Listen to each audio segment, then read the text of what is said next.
Hi friends, bagara rice and paneer curry special అనమాట. మా ఇంట్లో మేము ఫుల్ లెంత్ వీడియో నేను చేసి పెట్టాను. పన్నీర్ కర్రీ మన ఛానల్లోకి వెళ్ళి paneer curry full length video చూసేయండి.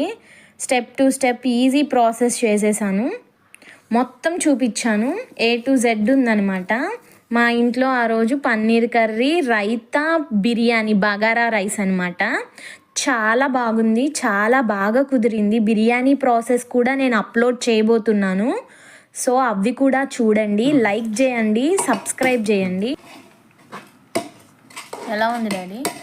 బాగుందమ్మా, బాగుంది. పన్నీర్ ఎలా ఉంది? బాగుంది. చూసారా మన రైస్ అసలు ఎంత మంచిగా పొడి పొడిగా వచ్చింది. ఎక్కడ అసలు అతుక్కుపోవడం కానీ జిడ్డుదనం కానీ ఏమీ లేదు. అంటే మనకి నెయ్యి పర్ఫెక్ట్గా సరిపోయింది, వాటర్ కూడా చాలా పర్ఫెక్ట్గా సరిపోయింది. అసలు పన్నీర్ అయితే మనం కరెక్ట్గా ఫ్రై చేసుకున్నాం కదా, గోల్డెన్ కలర్లో చాలా సాఫ్ట్ వచ్చింది. తింటుంటే చాలా బాగుంది. అండ్ మసాలాస్ కూడా బాగా పట్టాయి అనమాట. అంత పర్ఫెక్ట్గా ఉంది. టేస్ట్ చేసి చెప్పు మమ్మీ, మమ్మీకి ఎంత బాగా వచ్చిందో.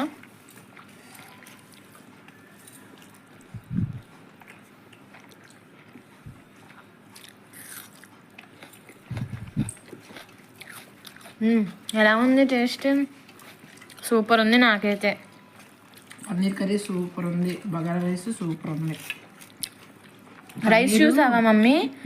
నువ్వు వాటర్ కరెక్ట్ క్వాంటిటీతో పోసావు కదా, ఇదిగో చాలా పొడి పొడిగా వచ్చింది. పన్నీర్ కూడా చూడు ఎంత సాఫ్ట్గా వచ్చిందో. కొంచెం యాగాలి గోల్డెన్ కలర్లో, అప్పుడే పన్నీర్ బాగుంటుంది. స్పైసెస్ కూడా సరిపోయినాయి కదా, అన్నీ ఉప్పు మసాలా కరెక్ట్గా సరిపోయింది. చాలా easy method. Like my videos and subscribe my channel. Thank you. Bye.